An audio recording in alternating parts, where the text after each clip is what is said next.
Let me speak honest for a moment. Modern gaming doesn't feel like it's made for players anymore. It feels like it's made to keep you spending. You see, you buy a game, then you're asked to buy pieces of it again. Content is sliced up, timed, rotated, monetized. By the time you realize you paid more than you ever meant to for something you barely remember. That's not what pulled me into games in the first place. What bothers me most isn't just the money, it's about how much the human side is being stripped away. Studios are leaning harder and harder on AI to write dialogue, generate worlds, design quests. And I get why they do it. It's faster, it's cheaper. But it's also flattens everything. Removes the fingerprints, it removes the weirdness. It removes the moments that feel like something or someone actually really cared, you know? It just AI just fills in spaces. People get lazy. People always get lazy, and companies get lazy too, you know?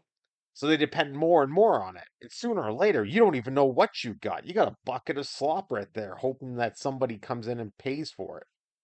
And that's not right. This game, The Labyrinth of Time's Edge, wasn't built that way.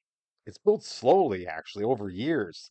Sometimes painfully slow, where I stare at a blinking cursor, wondering what to do next. And then I go for walks, and then I relax and I just simply take the time to create something special and unique.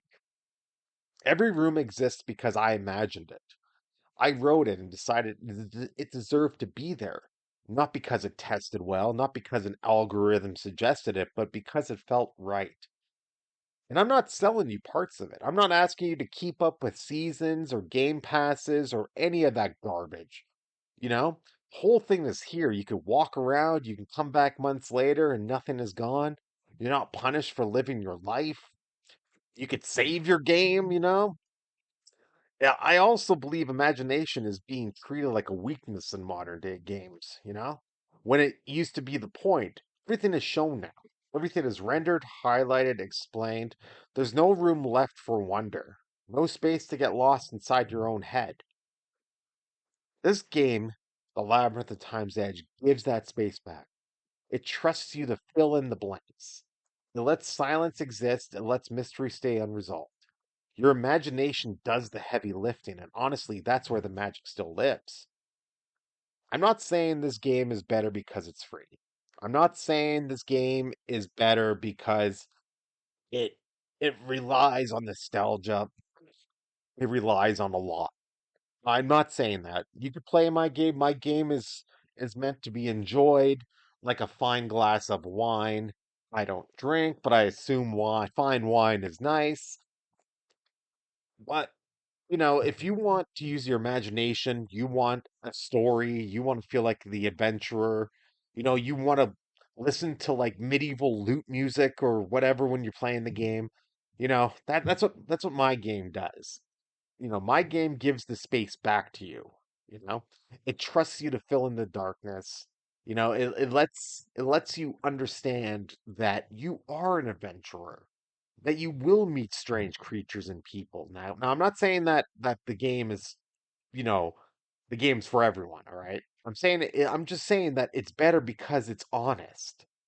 Because it isn't trying to extract anything from you, because it wasn't assembled by a pipeline designed to maximize engagement.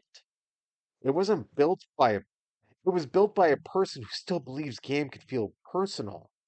I'm that person. I'm the guy that feels like games can be personal.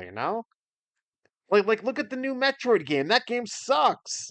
I played it for an hour. It's awful. It's terrible. Jeez Louise. Like if you're tired of feeling like a consumer instead of a player, if you miss getting lost instead of being guided, if you want something that feels made instead of generated, you know, Call of Duty, like come on, that's like $90. And it's AI generated. Slop in it. They want you to pay full price? Come on. Now, now, if you want something simple, if you want something homemade, if you want something that doesn't insult your intelligence, then download my game. I'm not trying to make a statement or protest anything. Just remember what it felt like when games were made by people who loved them instead of companies that only wanted your money. I'm the Venture Weaver, and I hope you enjoy this video. And I hope I awaken something with inside you, inside your mind, that kind of makes you not want to be a sheeple. And I know I'm using the term sheeple. I'm not using it in the term as those other wackadoos.